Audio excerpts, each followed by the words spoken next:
बिस्मिल्लाहिर्रहमानिर्रहीम, अस्सलाम वालेकुम। प्रोग्राम मुकाबिल में मेरे और हारून साहब की तरफ से तमाम देखने वालों को हम खुश आमदेद कहेंगे। बहुत सारे अहम मामला, जिसमें एक तो ये कि कौमी सलामती कमेटी का जो नहायत अहम इजलास आज होना था वो मुलतवी हुआ और कल अब वो तलब कर लिया गया है। पाकिस्तान तहरीक इंसाफ से भी मदऊ किया गया, शाह महमूद कुरैशी साहब को, शेख रशीद साहब को। हारून साहब से हम जानेंगे कि इन कैमरा ये जो इजलास होने जा रहा है कल, इसके अंदर कौन से अहम मामलात हैं जो ज़ेर गौर रहेंगे, जिसके ऊपर गुफ्तगू होगी और फिर किसी फैसले पर पहुंचने की तवक्को का भी इजहार किया जा रहा है। इसके ऊपर बात करेंगे। पाकिस्तान की मईशत और सियासत के हवाले से नैब कवानीन के अंदर जो तरामीम का एक मुसवदे या समरी के हवाले से सदर आरिफ अलवी साहब को भेजा गया था, जिस पर उन्होंने दस्तखत नहीं किए। कानून की हैसियत तो वो इख्तियार कर गया, मगर इमरान खान साहब ने उसे सुप्रीम कोर्ट ऑफ पाकिस्तान में चैलेंज करने का ऐलान किया है। हारून साहब से जानेंगे कि इन तरामीम की नौइयत क्या है और क्या सुप्रीम कोर्ट ऑफ पाकिस्तान में इसको चैलेंज किया जा सकता है। इससे मुतालिक और भी दीगर अहम इशू सियासत से मुतालिक उनके ऊपर बात करेंगे और बिजली के हवाले से बात करेंगे। पाकिस्तान की मैशत, पेट्रोल, IMF सबके ऊपर बात करेंगे। मगर सबसे पहले हारून साहब, डॉलर का फ्री फॉल कब तक जारी रहेगा? मैं तो बेबसी होकर पूछ ही सकती हूँ। जारी रहेगा। बात यह है कि अगर तो मुफ्ती साहब का यह दावा सही है, मैं तो मुफ्ती साहब को कभी सीरियसली लेता नहीं हूँ। यानी जो कराइन है वो मुख्तलिफ है, जो दावा है उनका मुख्तलिफ है। वो कह रहे हैं, हो सकता अल्लाह करे उनका अंदाजा सही हो। बात का आदमी एक अंदाजा कायम करता है और फिर ये चाहता है कि उसका अंदाजा गलत हो जाए। खुदा करे 1-2 दिन में साइन हो जाए। तो इसकी डॉलर की वैसे जो प्राइस है ना, ये ब्लूमबर्ग का अंदाजा बिल्कुल गलत साबित हुआ। उस पर हमने काम किया। वो उस वक्त मुमकिन है कि चंद हफ्ते पहले दुरुस्त हो। डॉलर की जो एक्चुअल बाइंग पावर है, प्राइस है रुपए के मुकाबले में, वो 195 रुपए। ये स्टेट बैंक का तजिया है। अच्छा, ठीक है, ठीक है, ठीक। अब इसमें एक और मसला पैदा, अगर तो अब 211 रुपए हो गया। अगर तो एग्रीमेंट पे साइन नहीं होते, ये भी आप मुझसे पूछ ले, मैं आपको बता दूंगा कि क्यों नहीं साइन हो रहे मेरे अंदाजे में। तो ये 1-2 रुपए रोज गिरता रहेगा। ठीक है, अच्छा। और शरीफ खानदान को क्या है जी, गिरता रहे। जरदारी को क्या है, गिरता रहे। मरियम को क्या गिरता रहे। हमजा को क्या गिरता रहे। सलमान को क्या गिरता रहे। जिनके पैसे बड़े बड़े बिजनेसमैन है बाहर, उनको क्या गिरता रहे। उनके पैसे डॉलर में है ना। ये तो हम लोग का मसला है ना, गरीब आदमी की जिंदगी उजरन हो रही है ना। ठीक है, तो अब बता दें साइन। अगर साइन हो जाते हैं तो फिर ये बिटवीन 195 to 200 हो सकता है। तो साइन क्यों नहीं हो रहे, ये बताएं। साइन इसलिए नहीं हो रहे कि आप चीन के दोस्त हैं। यानी आपने जब ऐलान किए, ऐलान करते हुए मैंने बारहा कहा लोगों से, अब नाम बार बार लेना अच्छा नहीं है। ओ भाई, जो करना है वो हुकूमत में रह के करना है ना, तकरीरें करने की क्या जरूरत है। इसमें लोग मुझे कहते थे कि आप इसको गलत मशवरे दे रहे हैं लोगों को। भाई, तकरीर ना, अपनी इकोनॉमी ठीक करो। जब तुम्हारी इकोनॉमी ठीक हो जाएगी तो सूरत-ए-हाल ऑटोमेटिकली बेहतर होना शुरू हो जाएगी। हाँ, वो गया एक सफीर मुसलमानों का, वो रोम के दरबार में खराज वसूल करने के लिए।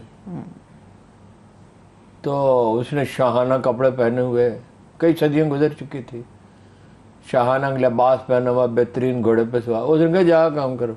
वो जो हमसे खराज लेते थे, उनके छोटे छोटे नेज़े होते थे, सादा लिबास पहने होते, कपड़ों में पैबंद ले, तुम्हें कौन पैसे देता है। बात यह है कि अपनी मईशत ठीक करो, अपनी जिंदगी जो है वो नॉर्मल इंसानों की तरह। कैन यू इमेजिन, ये वो मुल्क है जिसमें दुनिया में सबसे कम सेविंग रेट है। रूए जमीन पे कोई ऐसा मुल्क नहीं जिसमें इतना कम सेविंग। ऐसा दिखावा और नुमाइश, और ऐसे प्राइम मिनिस्टर हाउस और डिप्टी कमिश्नरों के और कमिश्नर गए और ऐसे गवर्नर, शर्म नहीं आती। जिस मुल्क में लोगों के पास 1000 रुपए से कम खर्च नहीं है खाने पीने का। यानी अगर फैमिली के मेंबर जैसे 5-6 मेंबर में तो 1000 रुपए खर्च है। ये भी कम से कम है। कम, मैं मिनिमम ही कह रहा हूँ। मतलब दाल रोटी, सस्ती सब्जी अगर कोई हो, आलू हो मसलन, जो बाज़ औक़ात कोई सब्जी सस्ती होती है, तो वरना दाता दरबार में जाकर खाना खाएं, बरवी इमाम के मज़ार, अब्दुल्ला शाह गाजी के मज़ार पे खाना खाएं, और कोई रास्ता नहीं, और भीख मांगे। यानी इतने लोग जो हैं वो रोते हैं। हर रोज कोई टेलीफोन आता है, किसी ने मकान का किराया नहीं दे सकता, कोई बच्चों की फीस नहीं दे सकता, कोई। पूरी कौम जो है एक अजाब में फंसी हुई है, और मिफ्ता साहब हंसते हैं इस पे,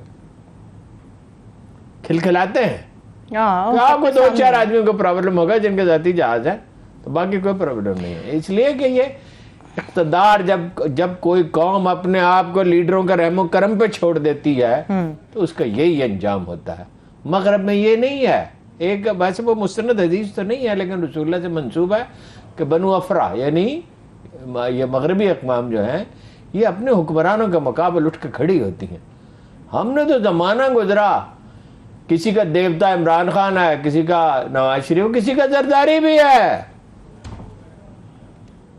जब नवाज शरीफ साहब की हुकूमत बनी तो पहली दफा तो एक इश्तहार छपा था अखबार में। अच्छा, क्या था? कदम बढ़ा हुसैन नवाज, हम तुम्हारे साथ हैं। वो छोटा सा था, 88 की बात कर, 90 की बात कर रहा हूँ। ये तो शख्सियत परस्त कौम है और ये कोई संजीदगी नहीं, कोई हकीकत पसंदी नहीं। ओ भाई, इकोनॉमी क्या है आज की दुनिया में? इकोनॉमी इंडस्ट्री है। इंडस्ट्री क्या है? आईटी है और इलेक्ट्रॉनिक्स है। काम आपने करना कोई नहीं। वो फवाद ठीक कहता है कि सब्जियां बेच के मुल्क चलते हैं। वही की इकोनॉमी 1801 तक दुनिया की 25% इकोनॉमी सब कॉन्टिनेंट थी, 1801 तक। इसलिए कि इकोनॉमी थी क्या? कपड़ा, जहाजसाजी, पारचा माफी उसको कहते थे। ये कपड़ा जो दस्ती खड्डियों में बुना जाता था, बैरी जहाज, ज़राअत, रेवड़, दस्तकारियां, दूध, ये इकोनॉमी थी। दुनिया बदल चुकी है। आप मिफ्ता साहब की बात कर रहे हैं हारून साहब, पहले दिन से बार बार कहा जा रहा है आईएमएफ ये चाहता है कि पेट्रोल और डीजल के ऊपर सब्सिडी खत्म करो, बिजली का फी यूनिट बढ़ा दो। ये इनके वर्ड्स थे। कैबिनेट इजलास में मिफ्ता साहब कहते हैं आईएमएफ का और पेट्रोल की कीमत का कोई ताल्लुक ही नहीं है। ओहो, बड़ी सिंपल बात है। डांट पड़ी ना, वो वहां से डांट पड़ी ना। अच्छा, आईएमएफ के दफ्तर से कि भाई हमें क्यों बदनाम कर रहे हो अपनी कौम के सामने, हमारा इमेज क्यों खराब कर रहे हो? उनका ना सरकार ना, जैसे बिलावल है वो जी गालियां देते थे जी दुनिया को। किसने गाली दी जी अमेरिका को? ये कहा हम आपके गुलाम नहीं है। वो जी अब हम ताल्लुकात बनाएंगे। वो हमने देखे ताल्लुकात आपके नाना के भी, आपकी वालदा साहबा के भी, आपके वालिद साहब के भी, आपके इकोनॉमी तो आपके नाना ने बर्बाद की इस मुल्क की, और बाद में जो शरह तरक्की कभी इनके किसी दौर में 2-3% से ऊपर गई नहीं है। 50 करोड़ रुपए सालाना, 50 करोड़ सिंध हुकूमत जहाजों पे खर्च करती है, खरीदारी पे नहीं। अच्छा, फिर क्यों? चलाने पे। अच्छा। ये जरदारी खानदान उड़ाने वो पे कह रहे हैं, जरदारी साहब आजकल फरमाइश कर रहे हैं मेरी बहन को सदर बना दो पाकिस्तान का। ठीक है, लेकिन हारून साहब, वजीर आजम शहबाज शरीफ साहब की बातों से दिल पसीज जाता है। कड़वे घूंट वो पी रहे हैं, दिल पे पत्थर रख रहे हैं, जो चीजों की कीमतें ऊपर जा रही हैं, लेकिन 2000 रुपए माहाना दे रहे हैं वो। 2000 माहाना हर शख्स के लिए। जो 2000 में माहाना से नहीं, इमरान खान तो इससे बहुत ज्यादा पैसे देता था। 2000 में माहाना से नहीं कुछ होता। मुल्क इस तरह चलते ही नहीं है। कभी सब्सिडी से मुल्क नहीं चले। 5 लाख आदमी, जब रूसियों ने हमला किया अफगानिस्तान पे तो इकोनॉमी की हालत ये हो चुकी थी 79 में, जब ये दुनिया में 70% लोग कह रहे थे कि socialism is an expanding phenomena, दुनिया में सोशलिज्म फैलता जाएगा। 5 लाख आदमी मास्को शहर में देहात से दाखिल होते थे डबल रोटी खरीदने के लिए। एटम बम उनके पास ज्यादा थे, फौज की तादाद ज्यादा थी। अभी असले के एतबार से रूस बड़ा मुल्क है। इकोनॉमी इस तरह बनती है कि रिस्क के मौके पैदा कर दिए जाए। ये जो ना सब्सिडीज का निजाम, ये आर्जी तौर पे तो ठीक है, ठीक है।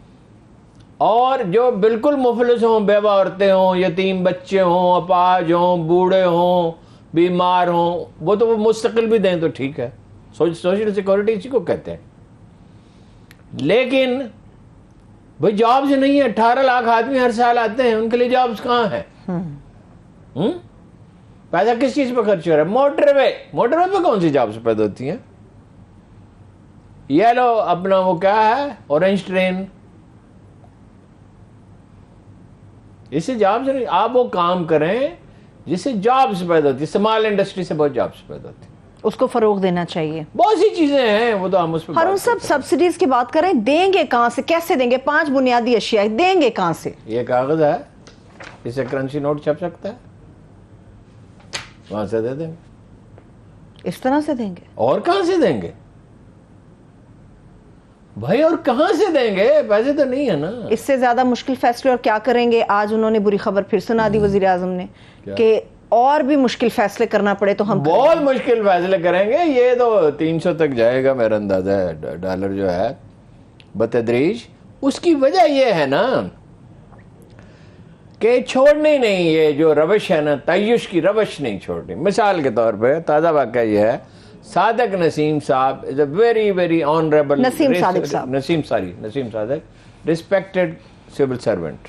जहां कहीं वो गए, मैं उनसे मिला कभी नहीं, कभी उनको देखा नहीं है।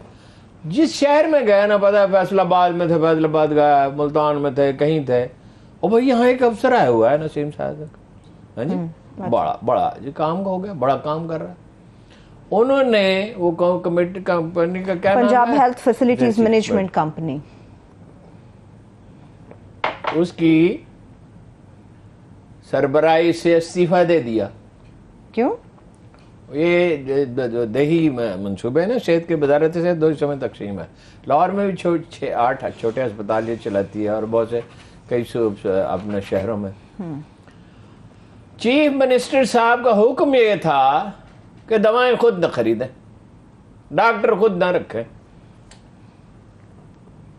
इसलिए कि कुछ लोगों का मफाद था कि दवाएं फराहम की जाए। 6 अरब रुपए की दवाएं अगर 2 नंबर हों तो उसमें 1-2-3 अरब रुपए बच सकते हैं। ये जो वजारत सेहत का अदारा, कब से हम रो रहे हैं? 2 साल से रो रहे हैं, और अभी पता नहीं कितने साल रोते रहेंगे। तो तब जाके कहीं होगा, एक माफिया वहां बैठी हुई है, और उसमें इल्जाम लगा रहे हैं लोग कि डॉक्टरों पे भी रिश्वत ली जाती भर्ती करने पे। अच्छा। और दवाइयों में तो आप अंदाजा नहीं कर सकते कितनी जाली दवाइयां हैं और कितना कमीशन इसमें होता है। वही दवाई जो है 1 रुपए की होती है, वही दवाई 10 रुपए की भी होती है। डॉक्टरों को रिश्वत देती है मेडिकल कंपनियां, जो जिनका प्रैक्टिस चलती है, दौरे कराती हैं। तो जब ये तर्ज जिंदगी रहेगा तायुश का, और हुक्मरान खुद नमूना अमल पेश नहीं करेंगे, सादगी इख्तियार नहीं करेंगे। वो 6 रुपए कितना मैंने आपको बताया था, मैं रकम भूल जाता हूँ, फिगर्स मुझे भूल जाते हैं। कायद आज़म ने कहा साहब, हर 1 तारीख को governor general of Pakistan billionaire, Quaid Azam की जायदाद का अगर आज शुमार किया जाए तो 40-50 अरब रुपए से कम की नहीं होगी, इससे ज्यादा की होगी। लाहौर में जो उनकी जमीन थी वही इतने की शायद हो जाए, और बहुत सी जगहों पे थी। 1 तारीख को वो मंगवाते थे हिसाब, लाओ जी साहब लाओ। अच्छा।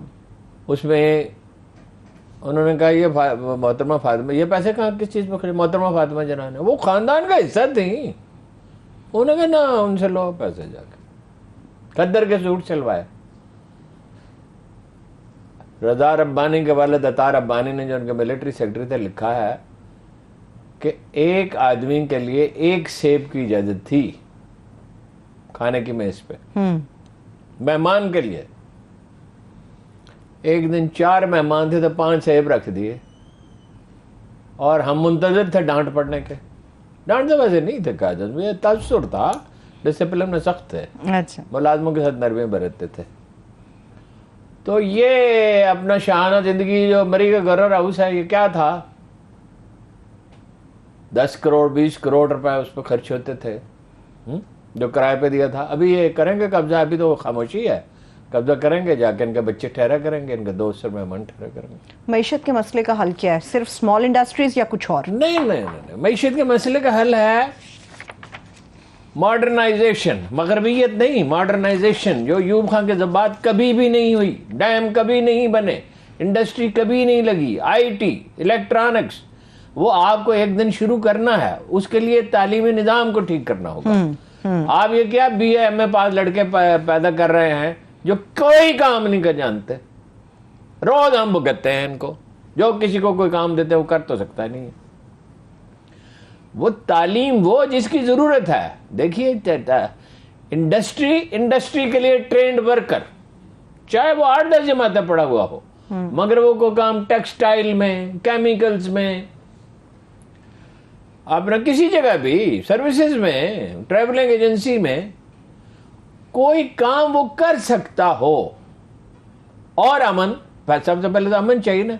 अव्वल तो इन सियासतदानों के होते हुए अमन ही नहीं आ सकता, सवाल ही नहीं पैदा होता, एक दूसरे के गिरबान पकड़ने पर तुले रहते हैं। ठीक है, मईशत के हवाले से हारून साहब कहा जाता है फिर ये FBR, हर रोज मैं रोना रोता हूं। हफ्ते में 4 दिन होते तो 2 दिन FBR का रोना रोता हूं। और डाकू हैं, डाकू आधा पैसा खा जाते हैं। भाई रिश्वत तो लेते हैं 1 लाख रुपए, लेकिन 20 लाख रुपए माफ करते हैं तो 1 लाख रुपए रिश्वत। बिल्कुल बिल्कुल, वो देते हैं उसके ऊपर कुछ बदले में। शब्बर जैदी रोज रोते हैं, अब तो वो भी करने लगे हैं, वो भी बेचारे अब तो।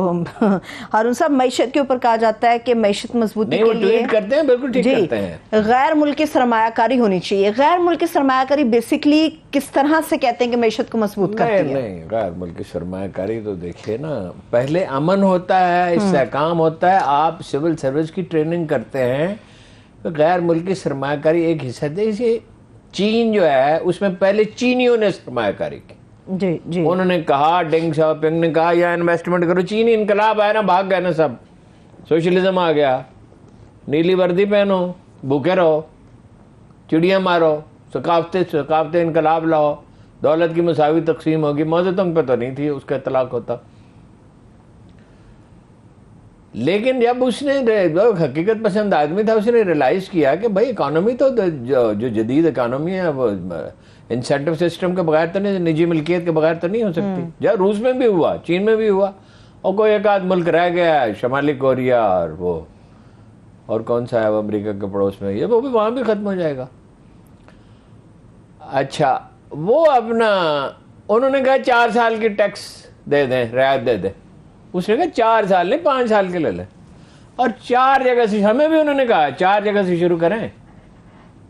ये जो इंडस्ट्रियल स्टेट्स है ना, हम तो बहुत सारी बना, हमें तो प्रॉब्लम ये है ना कि गिलगित बल्तिस्तान में क्यों नहीं बने, आजाद कश्मीर में क्यों ना बने, बलूचिस्तान में क्यों ना बने। ओ भाई फैसला कर लो, जहां ज्यादा जॉब्स पैदा होती हैं।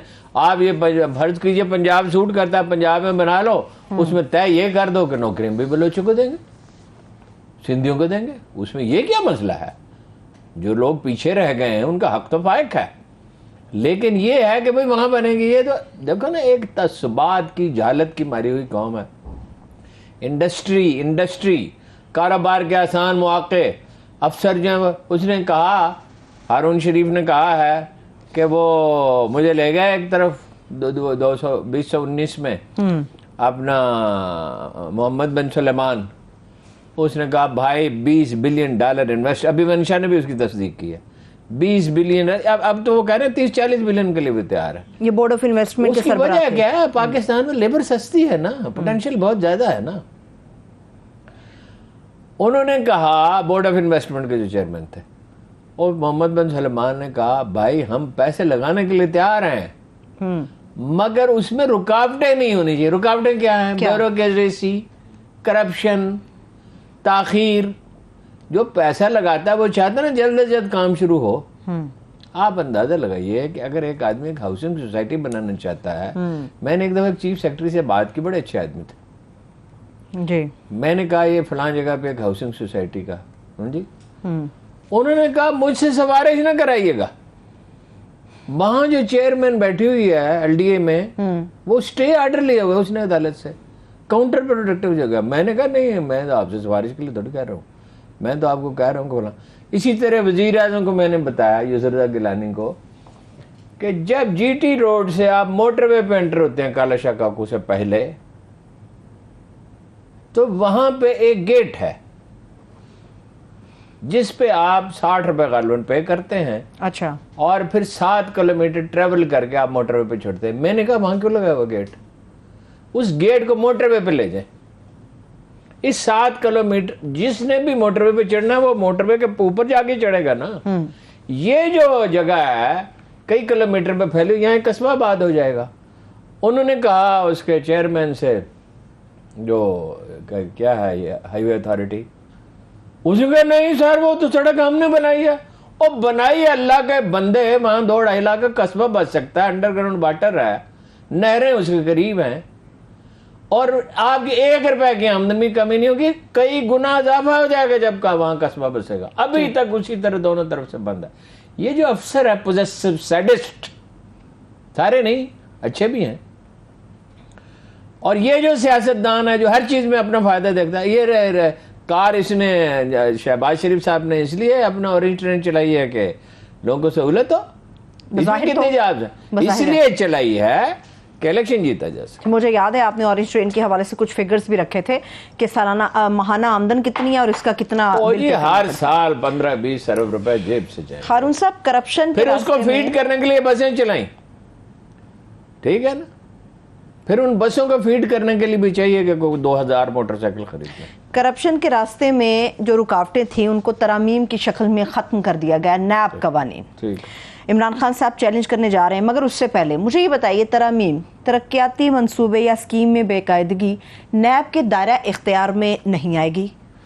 एक तो इस पे तो मैं बाद में तबसरा करता हूँ। मैं आपको 2 बेसिक रूल्स बता दूं। एक ही बेसिक रूल है असल में, एक कुरान करीम की आयत है, एक जनाब रिसालत में आपको फरमान है, वो तो लोग बहुत कसरत से सुनते हैं, दूसरा भी हम जिक्र करते रहते हैं।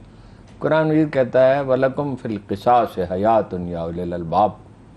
वो लोग जो फिक्र व फहम रखते हो वो ये समझ जाओ कि ज़िंदगी को हमने किसास में रखा है, यानी कोई कसूर सरजद हो तो उतनी ही किसास, इंतकाम नहीं होता, सजा है मगर उतनी ही जितना कसूर है, जुर्म के बराबर सजा। हाँ, और उसमें हमेशा शुरू में नरमी बरती जाती है, यानी छोटे जुर्म पे नरमी बरती जाए। इस्लाम सजाएं देने के लिए नहीं आया है, इस्लाम अल्लाह के बंदों के पे रहमत है उसकी, ठीक है जी।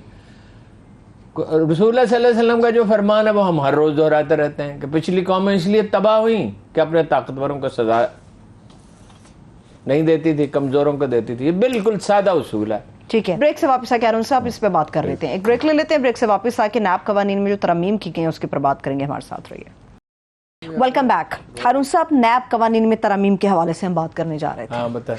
तरक्याती मंसूबे या स्कीम की बेकायदगी नैब के दायरे अख्तियार में नहीं आएगी? बिल्कुल आनी ही नहीं चाहिए। क्यों? इसलिए कि जब नैब के दायरा कार में आएगी तो मुजरिम के पकड़े जाने का इम्कान तो है ना। अहले खाना के एहसास से मुलजिम के एहसास से तस्वुर नहीं किए जाएंगे। बिल्कुल ठीक है, इसलिए कि मुजरिम जो है उसको पकड़े जाना चाहिए ही नहीं ना। तो मुलजिम की जायदाद जो है, भाई बहनों बीवी सालों सालियों चपरासियों के नाम पे जितने चाहे से बनाए, नहीं तो मुलजिम इजाजत है, आपको इजाजत है। मुलजिम की जायदाद की कीमत का तयन मार्केट की बजाय डीसी रेट पर क्यों होगा? इसलिए होगा कि फर्ज कीजिए किसी तरह वो फंसी जाए, हाँ, फर्ज कीजिए कि वो अदालत में ही चला जाए, कोई किसी तरह मामला हाई कोर्ट में चला जाए, सुप्रीम कोर्ट में चला जाए और जायदाद हो एक 10 अरब रुपए की, ठीक है, तो डीसी रेट में तो 2 अरब रुपए की होगी, 3 की होगी, 4 की होगी, तो जुर्माना जो है उमरा को वो हल्का होना चाहिए ना। ठीक है, तो ये क्या बात हुई अरुण साहब? केस साबित हुआ तो नैब अफसर 5 साल के लिए अंदर जाएगा, सजा होगी उसको। मतलब तुम्हारी जरूरत के रियाया की जरूरत कैसे हुई कि शराफिया में मुकदमे बनाए? अच्छा नैब को सदर मुमलकत की बजाय वजारत दाखिला के मातहत कर दिया गया है। वज़ीर दाखिला कौन है? One and only Rana Sanaullah. ये जवाब काफी नहीं है? चेयरमैन नैब किसी राना सनाउल्लाह साहब ने फरमाया अगर मैं चाहूं, एक टीवी पर 15 आदमियों पे हीरोइन डाल के उनके लिए मौत की सजा का बंदोबस्त करूं, अगर मैं चाहूं। उस पर मैंने एक ट्वीट लिखा कि नमरूद ने कहा, हजरत रमीन ने कहा, हजरत इब्राहिम ने कहा मेरा रब पैदा करता और मारता है। उसने कहा मैं भी जिंदगी और मौत पे कादिर हूँ। एक सजाए मौत जिसको हो चुकी थी उसको बुलाया, उसको रिहा कर दिया, एक बेगुनाह को कत्ल कर दिया। तो जनाब इब्राहिम अलैहिस्सलाम ने कहा मेरा रब मशरक से सूरज निकालता है, तू मगरब से निकाल दे। वो भी खुदाई का दावेदार था। तो कुरान कहता फबोहतल काफिर, तो काफिर गुंग होकर रह गया। अगर मैं चाहूं, ये वजीर दाखिला, अगर मैं चाहूं, अगर आप चाहें तो जमीन को उल्टा कर दें। आप जैसे कितने लोग जमीन पर पैदा हुए और इसकी गर्द में मिल गए और जिनका कहीं तारीख के हाशिए में भी जिक्र नहीं है, आपके चाहने न चाहने से क्या होता है। मैं चाहूं तो पेशावर में गवर्नर राज भुट्टो लगा वो भुट्टो साहब जो थे वो कहते थे कि मैं तारीख के दमाम में जिंदा रहूंगा, मैं ये करूंगा। क्या उनका और उनके खानदान का अंजाम होगा। चेयरमैन नैब किसी जगह को पुलिस स्टेशन या जेल डिक्लेयर नहीं कर सकता। गवाहों को ताकि अदम तहफ़्फ़ुज़ का एहसास हो, कोई गवाह पेश नहीं। मुफादे आमा के मुकदमात में मुतासरीन कम से कम 100 होने चाहिए। वो इसके ख्वाजा साद रफ़ीक के केस में मुतासरीन की तादाद है 76 है। उसके बाद क्या 100 पूछूं नहीं मैं है। आपसे। हाँ। रेगुलेटर्स और ब्यूरोक्रेसी के फैसलों को मुकम्मल तहफ़्फ़ुज़ होगा। हाँ, जो मर्जी फैसला करें, आज़ाद हैं आप। साबिक़ वज़ीर आज़म जिस समत को चाहे सिफत सैल रवां चल, वादी ये तुम्हारी है तो सहरा भी तुम्हारा। इसका खुलासा आपको बताऊं, इतनी लंबी आपने बात की। आज से पाकिस्तान को चरागाह करार दिया जाता है अशराफिया की, यह है इसका खुलासा। शाहिद खाकान अब्बासी साहब कहते हैं कि तरामीम से हमारे केसेस पे फ़र्क नहीं पड़ेगा। बिल्कुल, शाहिद खाकान अब्बासी के केसेस पे फ़र्क पड़ेगा और बाकियों के केसेस पे भी फ़र्क पड़ेगा। दावा एक चीज़ है और हकीकत एक दूसरी चीज़। इमरान खान साहब कहते हैं सुप्रीम कोर्ट ऑफ पाकिस्तान में मैं चैलेंज करने का ऐलान करता हूँ। जनाब वाला, बिल्कुल कुरान की नस के खिलाफ है ये कानून, ये रसूल सल्लल्लाहु अलैहि वसल्लम के फरामीन के खिलाफ है, ये तमाम महज़ब दुनिया के दसातीर के खिलाफ है। आप ये नैब का मसला नहीं है, आप FIA को दे दें, नैब तो ज़रूरी नहीं है। दुनिया में हर कहीं नैब तो नहीं पाई जाती ना, आप FIA को दे दें, मेरिट पे करें। मगर ये करेंगे, ये नवाज शरीफ साहब करेंगे जो 5,000 पर टैक्स दिया था जिन्होंने 94 और 95 में। इमरान खान साहब कहते हैं कि नैब तरामीम मुल्क और कौम की तौहीन है, इसी बेशर्मी की वजह से इनको जेल में डाल देना चाहिए। इन सब ने जेल जाना था, वो तो खुर्रम दस्तगीर ने कहा नहीं, और इन्होंने भी जाना था। अगर इंसाफ होता तो PTI के भी लोग जेल जाते, उस्मान बुज़दार भी जाता ना जेल, एंटी करप्शन ने छापा, खसरो मुख्तार भी जाता ना, वो तो छापे पे बाद में आते हैं। इनमें बहुत से लोग जेलों में जाते हैं। वो तो खुर्रम दस्तगीर ने साहब कह दिया ना कि वो 100 नए जज मुकर्रर करने वाला था, हम सब जेलों में जाते। वो मौला ने बहुत पहले कहा था, मौलाना फजलुर रहमान ने, वो इन सबसे सियाने हैं कि उस वक्त इकट्ठे हो गए जब हम सब जेल चले जाएंगे। इमरान खान साहब ने बड़ा वैलिड पॉइंट कहा। अरुण साहब, इमरान खान साहब से एक तारीखी गलती हुई क्या? जिसका कोई इलाज नहीं। ये कहा उन्हें FIA को मजबूत करना चाहिए था, वहां ऑनेस्ट अफसर रखने चाहिए थे, उन्हें सिर्फ एक बात कहनी चाहिए थी, किसी का कोई लिहाज न करे। हुकूमत अगर मुतदलदल होती, फर्ज कीजिए कुछ लोग भाग जाते, नए इलेक्शन का ऐलान करते, कौम से कहते कि भाई मैं बिल्कुल, अगर फेयर होते तो कहते ना, वहां खुसरो बख्तियार को बचा रहे थे, उस्मान बुज़दार को बचा रहे थे। और वज़ीर आज़म का काम एहतसाब नहीं है। जनाब उमर बिन खत्ताब एहतसाब नहीं कर सकते थे, जनाब अली करमल्ला वजू नहीं कर सकते, अदालत करती थी, वो इंतजामी फैसले जरूर करते थे। जिस मामले का मतलब एक चोर है, मालूम है, गवाही मौजूद है, तो वो तो इमाम के तो इख्तियारात बहुत, इमाम कहा जाता है ना, अमीरुल मोमिनीन भी कहते हैं, इमाम भी कहा जाता है। जनाब अबू बकर को कहते थे जानशीन रसूल, फिर अमीरुल मोमिनीन कहा जाने लगा। तो वो, लेकिन ये जो चाहे फैसला हजरत उमर के खिलाफ एक आदमी अदालत में चले गए, मेरे प्लाट पर कब्जा किया हुआ। प्लाट उस वक्त भी होते थे मदीना मुनव्वरा, जो उन्होंने जीता, अच्छा। जीत के उसे तोहफे में दे दी। काजी फैसला करता था। और कितनी मिसालें हैं जो हम दोहराते रहते हैं, अब क्या बार बार जिक्र करना। हजरत अली के खिलाफ फैसला हुआ, हालांकि वो सच्चे थे, जनाब उमर के को वो तलब किया गया उसमें। ठीक है, लेकिन हारून साहब, इमरान खान साहब ने बिल्कुल ठीक कहा, शरीफ फैमिली के जो खिलाफ इसहाक डार का केस है वो ओपन एंड शट केस था, वो इनके खिलाफ एफिडेविट मौजूद है, बिल्कुल ओपन और शट केस है। उसकी हाथ का लिखा हुआ 54 पेजेस का एतराफी बयान मौजूद है, उसमें वो सारी डिटेल्स मौजूद हैं, काजी खानदान के पासपोर्ट इस्तेमाल हुए हैं, उसकी सारी, वो बच सकता ही नहीं था किसी सूरत में, बचाया जाता है। ये सारी अशराफिया ऊपर से इकट्ठी है, सब एक दूसरे की मदद करते हैं। बीच में एक पठान पैदा हो गया, इमरान खान, ठीक है, उसने कहा मैं नहीं छोड़ूंगा, जो उसे नहीं कहना चाहिए था। उसे सिर्फ ये करना चाहिए था कि निज़ाम अदल को ठीक करता। ये 1 घंटे की 1.5 घंटे की ब्रीफिंग हमने ली थी नीतीश कुमार से, उसमें वो PTI के लीडर थे और मैं था। ठीक है, मुझे उनका था आर यू इंटरेस्टेड, मैंने कहा हाँ मैं बिल्कुल इंटरेस्टेड हूँ।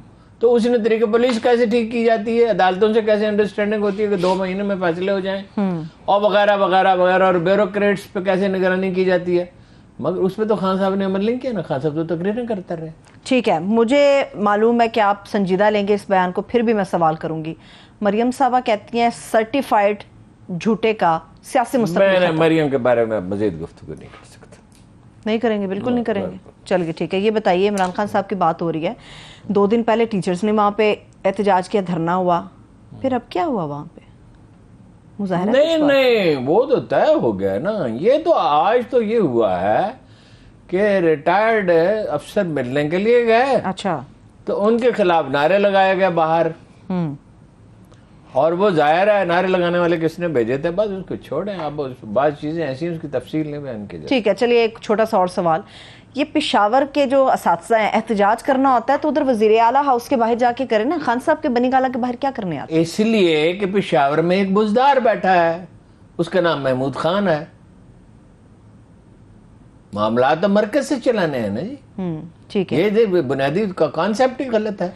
जो असली उस्मान बुज़दार साहब थे पंजाब के अंदर, जो अब एक्स हो गए हैं, उनके घर एंटी करप्शन की टीम ने छापा मारा है अरुण साहब। वो छापा बड़ी दिलचस्प बात है कि 1900 कनाल, 900 कनाल है, 1900, हाँ 900 कनाल, 900 कनाल पे 1986 में कब्जा किया था। ओ भाई, उन्हें बतौर चीफ मिनिस्टर के बहुत से जराइम किए हैं। 50 तो उन्होंने ठेकेदार पैदा किए, जिसे 25 उनके खानदान के इल्जाम है। वो अल्कोहल का लाइसेंस जारी किया है।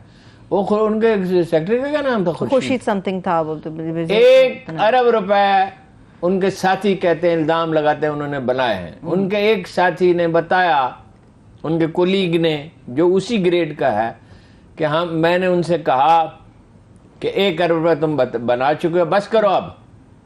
अच्छा, उसने कहा don't worry, I and chief minister are on 1 page. पैसे तो बना रहे थे बुजदार साहब, इसमें तो कोई शक नहीं। और हर आदमी, और नलायक भी, राज्य के नलायक। बुजदार कसूरवार है? नहीं, खान साहब ने लगाया, बुजदार ने लॉबिंग की थी, कोशिश की थी। क्या चांसेस आइंदा इलेक्शन में बुज़दार साहब इसी पार्टी में रहेंगे या वो कहीं भी जा सकते हैं? फंस गए तो वो अपना खामोश हो जाएंगे, मिन्नत कर लेंगे, रिश्वत दे देंगे, नून लीग में चले जाएंगे, पीपल्स पार्टी, कहीं भी जा सकते। बुजदार का क्या, बेपेंदे का लोटा है। ठीक, उसका क्या इलेक्शन पे मैं आपको वाकया सुनाया था, आपको अंदाजा हो जाएगा। मैं ऐसे नहीं कहता, लोगों का ख्याल है कि मेरी जाती, मेरी उससे क्या जाती नाराजगी, मेरे बुजदार के साथ क्या जाती नाराजगी। अभी देखो ना, इलेक्शन हो रहे हैं डेरा गाजी खान में 3-4 सीटों पे, भागा हुआ है ना, उसके भाई भी भाग गया।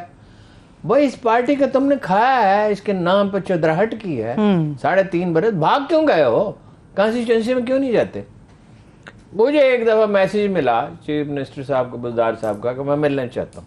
मैंने कहा तशरीफ लाएं, और मैंने बड़ा बंदोबस्त किया उसके लिए। भाई 8-10 आदमी साथ होंगे, उसको खाना अच्छा खिलाना चाहिए। मेरे एक दोस्त का मकान था मॉडल टाउन में, वो जर्मनी में रहते हैं, तो भाई वहाँ बावर्ची बहुत अच्छा था वहाँ खाने का। अच्छा, आखिरी दिन मैसेज मिला 1 दिन पहले कि आप वाइस चांसलर पंजाब यूनिवर्सिटी के, हाँ आ जाएं अगर तो कोई हर्ज है। मैंने कहा मेरा क्या मतलब, मैंने कहा जान छूटे, इतना बंदोबस्त करना पड़ेगा। वहां चले गए।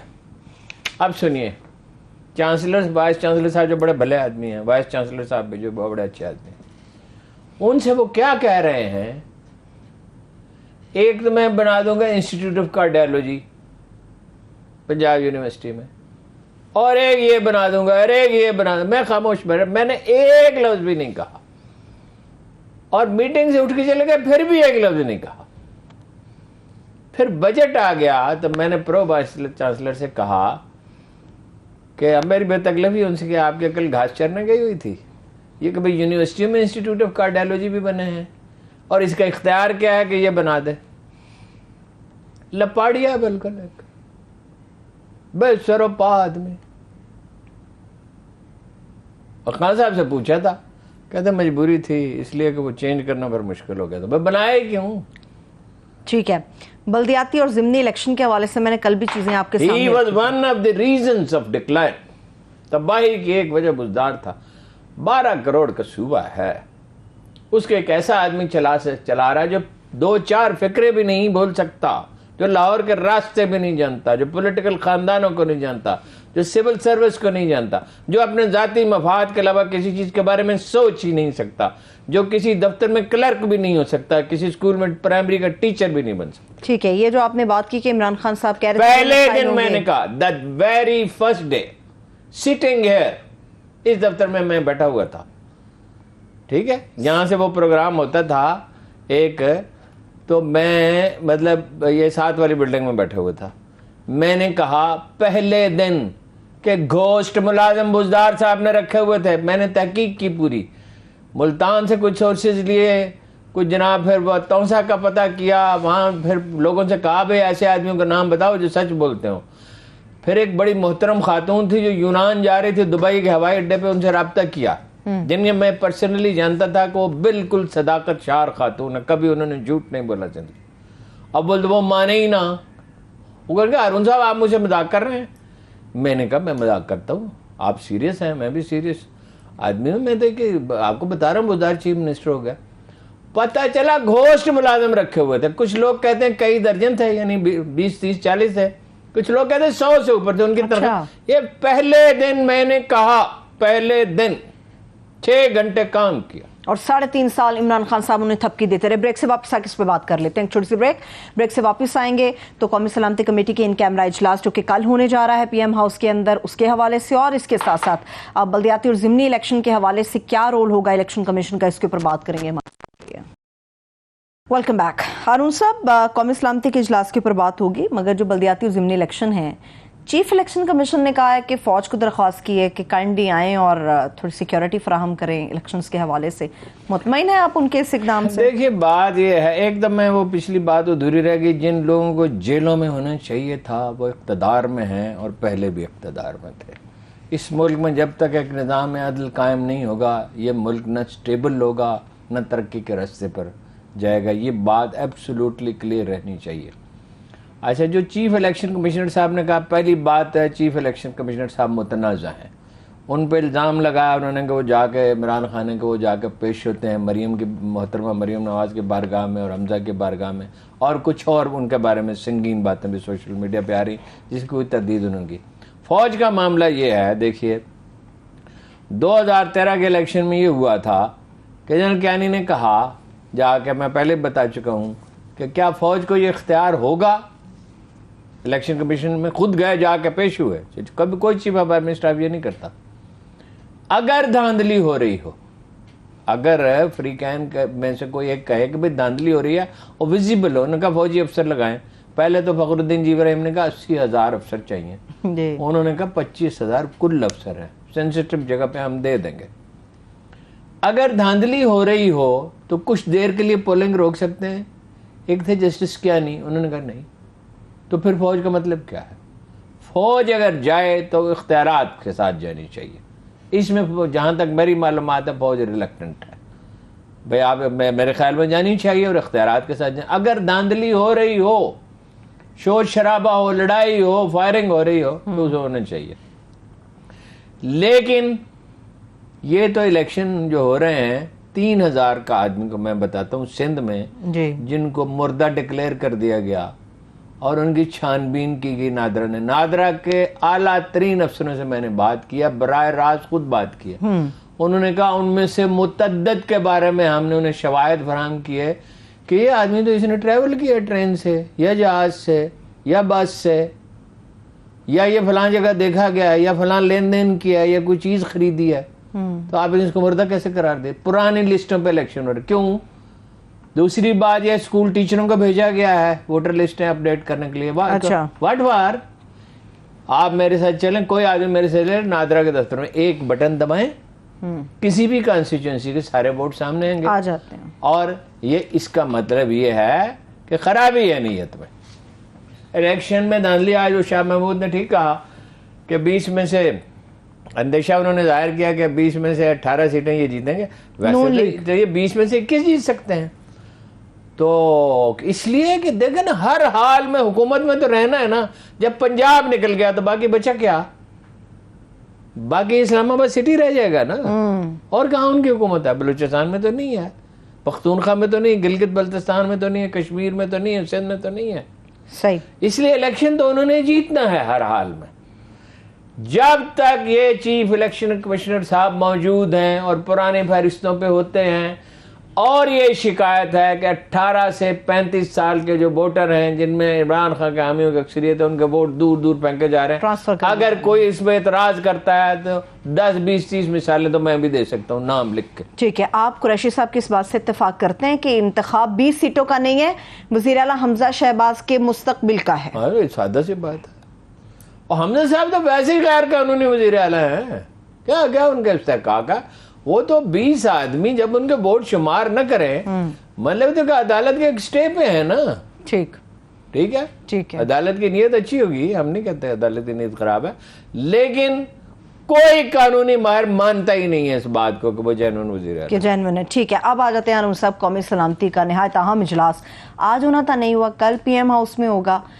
मामलात क्या है जिनके ऊपर बात हो रही इन कैमरा? कुरैशी साहब को भी मदऊ किया, शेख साहब को भी? नहीं, वो मामला तो मालूम ही है ना, अफगानिस्तान पे है, और भी अपना ये जो है, और क्या था, रूस यूक्रेन के ऊपर बात हो रही? यूक्रेन पे भी है। ठीक है, इमरान खान की जिंदगी को खतरा लाहक है। एंटी टेररिस्ट जो वो अदारा है पख्तूनख्वा का, उसने नाम तक आइडेंटिफाई करके बताया कि अफगानिस्तान से एक कातिल चल पड़ा है। महकमों को, अदारों को इत्तला दे दी गई है, वो लोग खिदमात हासिल करेगा। और ये पहला मौका नहीं है, वो सिर्फ इमरान खान नहीं, हर अहम आदमी की जरूरत। इंडिया है हमारे पड़ोस में भाई, उधर वो TTP है, तहरीक तालिबान पाकिस्तान है। अच्छा, उसमें बात होगी। अब इसमें जो बात कोई खुल के कह नहीं रहा, किसी, मुझे नहीं समझ आती क्यों नहीं कह रहा। हक्कानी ग्रुप हो या तालिबान जो बरसर इक़्तिदार है, उनके हमदर्दियां तहरीक तालिबान पाकिस्तान के साथ हैं। ठीक है, इसलिए वो कहते हैं, वो दलील भी देते हैं कि जी ये हमारे साथ मिलकर अमेरिका से लड़े हैं। और उनका एक अपना एक पर्सपेक्टिव है ना नेहरू साहब। और अलबत्ता ज़बीहुल्लाह मुजाहिद ने यह कहा कि हम इन्हें पाकिस्तान की सरजमीन, अफगानिस्तान की सरजमीन इस्तेमाल करने नहीं देंगे। कर तो वो रहे हैं, कर तो वो रहे हैं, वो कहते नहीं देंगे का क्या मतलब है? कर तो वो रहे हैं। उसूल की बात तो ये थी कि वो उन्हें अपनी सफों में शामिल कर लेते, फौज का हिस्सा बना लेते, ट्रेंड फाइटर हैं। लेकिन अच्छा, उनके मुतालबे क्या है? मुतालबा उनका सादा है, हुकूमत हमारे वाले करो, कबायली इलाके। ये तो बड़ा पेचीदा मतलब वो कह रहे हैं कि ये जो जम किया खत्म करें। उनके हामी कौन है? मौलाना फजलुर रहमान और वो अचकज़ई साहब, महमूद अचकज़ई, ये मुखालफत कर रहे थे। अवाम ने तो उसको वेलकम किया है, देखिए ना। और इन्होंने क्या किया, आते ही उसके फंड्स कम कर दिए, पख्तूनख्वा भी कम कर दिए, कश्मीर के भी कम कर दिए, बलूचिस्तान भी कम कर दिए। मतलब कौम को जोड़ने का जो अमल शुरू हुआ था उसको कमज़ोर किया जाए।